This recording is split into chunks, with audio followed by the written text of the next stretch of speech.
నమస్తే, నేను మీ మాధురి. ఈరోజు మనతో పాటు ఉన్నారు మాడుగుల శివప్రసాద్ గురువు గారు. నమస్తే గురువు గారు. ఆశీర్వచనం తల్లి. గురువు గారు, సంక్రాంతి అనగానే భోగితో మనందరికీ స్వాగతం పలుకుతుంది. భోగి రోజు కంప్లీట్గా ఏంటి అంటే, లాస్ట్ టైం నేను చేసేటప్పుడు భోగి విశిష్టత గురించి మాత్రమే మాట్లాడాను. కానీ ఈసారి వచ్చే భోగికి ఒక విశిష్టత ఉంది. పౌర్ణమితో కూడిన భోగి. పొద్దున్న మనం లేస్తూనే మన ఇంట్లో ఉన్న కర్మనంతటినీ బయటికి పంపించేసి ఒక భోగి స్నానం చేస్తూ పౌర్ణమి వెలుగులో జరుపుకునేటట్టు ఈసారి భోగి ఉంది. ఈ విశిష్టమైన రోజు అసలు ఇది ఇంతకు ముందు ఎప్పుడైనా వచ్చిందా? నా చిన్నతనం నుంచి భోగి పౌర్ణమి రోజు రావటం ఇదే మొదటిసారి నేను చూస్తున్నాను. మరి ఈ విశిష్టమైన రోజు గురించి ఏం చెప్తారు మీరు?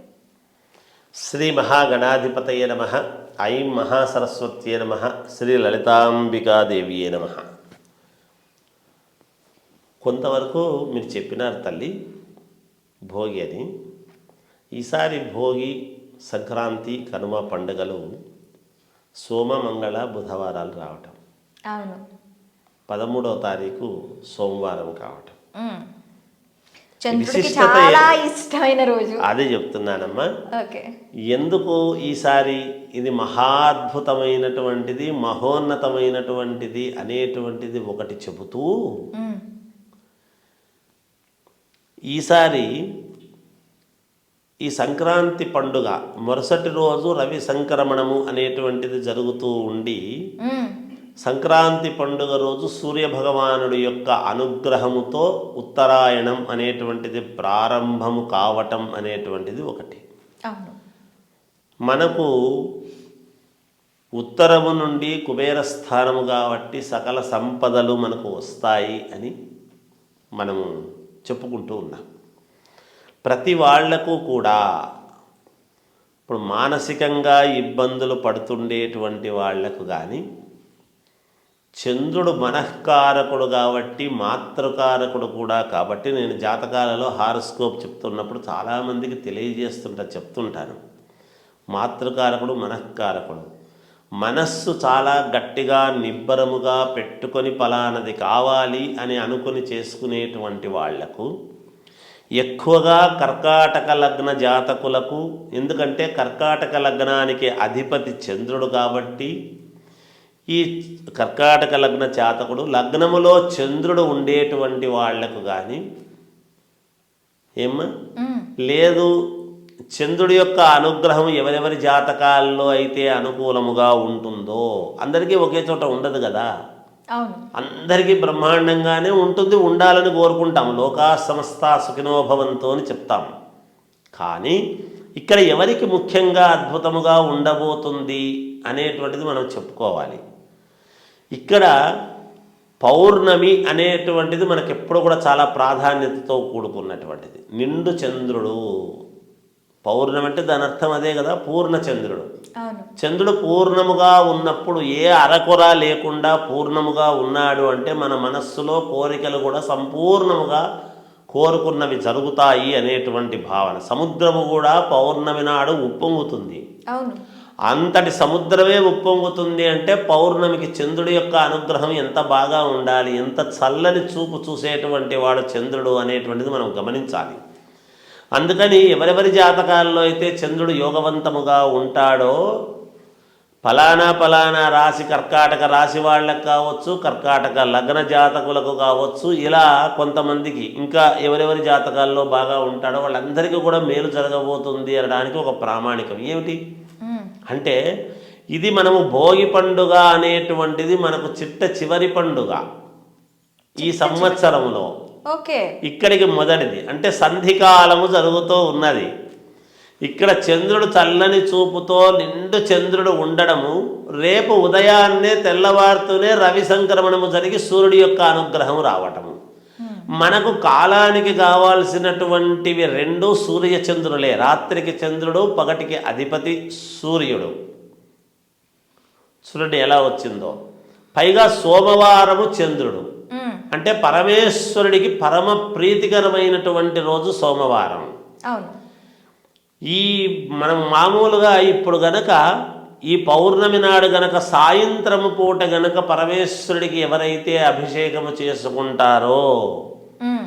ఎవరైతే అన్నముతో అభిషేకము చేస్తారో, అన్నముతో అభిషేకము చేస్తారో, ఎవరైతే 1 కిలోంబావు బియ్యము అక్కడ అర్చకులకు ఇచ్చి దానము చేసుకుంటారో, చంద్రుడికి సంబంధించినటువంటివి ధాన్యం, బియ్యం, వెండి, చంద్రుడికి సంబంధించినటువంటి ఎవరైతే వాళ్ళ శక్తి కొద్దీ 1 గ్రాము కావచ్చు, 10 గ్రాములు కావచ్చు, 5 గ్రాములు కావచ్చు వెండి దానము చేస్తారో, నేనేదో దానాలు చేయాలా అనేటువంటి ఉద్దేశంతో చెప్పడం లేదు. మనకు బలమైనటువంటి కోరికలు తీరాలి, చెయ్యాలి అని అనుకున్నప్పుడు ఏదో ఒకటి ఇబ్బందే ఒకటి రాదు. అవును, ఖచ్చితంగా. ఎక్కడైనా కూడా సమాజంలో ఇదే కాదు, ఏదైనా అంతే. భగవంతుడు కూడా నేను భగవంతుణ్ణి కదా, నేను ఊరికే అభయం ఇస్తే చాలు కదా అని అనుకొని ఆయుధాలు ఎందుకు పెట్టుకున్నట్టు? భగవంతుడికే ఆయుధం అయింది, అవసరమైంది. అవును. మానవ మాత్రులు ఎంతటి వాళ్ళం తల్లి. అందుకని ఏదో ఒకటి మన వంతు మనము ఇవ్వకుండా మనకు కావాలి అంటే కోరికలు ఫలించవు. ముందు ఇవ్వాలి, ఇచ్చేది ఉండాలి. ఎంత ఇస్తూ ఉంటామో అంత 10ంతలు వస్తుంది అని శాస్త్రం. అది ఏదైనా కావచ్చు కాక, మనం ఇవ్వగలిగినటువంటిది, మన శక్తి ఉన్నది. ఎందుకు వెండి సోమవారము అంటే ఇక్కడ చంద్రుడు ప్రాధాన్యత కాబట్టి. చూడండి ఎంత అద్భుతముగా వచ్చింది. ముందు రోజు చంద్రుడు, సాయంకాలము పరిపూర్ణముగా పౌర్ణమి. ఎవరైతే సత్యనారాయణ స్వామి వ్రతాలు చంద్రుడు బలముగా ఉన్నప్పుడు చేసుకుంటారో వాళ్ళ మనసుల్లో ఉండేటువంటి కోరికలు సాక్షాత్తు శ్రీమన్నారాయణుడు పరిపూర్ణముగా ఆ కోరికలు తీరుస్తాడు. ఎందుకు అసలు ఏమి సంబంధం ఏమిటి? అసలు నారాయణుడికి చంద్రుడికి ఏమి సంబంధం అంటే, ఆ శ్రీమన్నారాయణుడే కదా 15 రోజులు అమావాస్య, 15 రోజులు ఇలా అని దక్ష ప్రజాపతికి పరమేశ్వరుడికి ఇద్దరి యొక్క శాపాన్ని కూడా సమన్వయం చేయగలిగినటువంటి వ్యక్తి చేసిండేటువంటి. బాలచంద్రుడిగా ఉండు పరమేశ్వరుడి దగ్గర అని చెప్పినవాడు నారాయణుడే కదా. అవును. అటువంటి నారాయణ స్వామికి ప్రీతికరం. ఎందుకంటే నారాయణుడిని ఆశ్రయించినాడు కాబట్టి చంద్రుడు.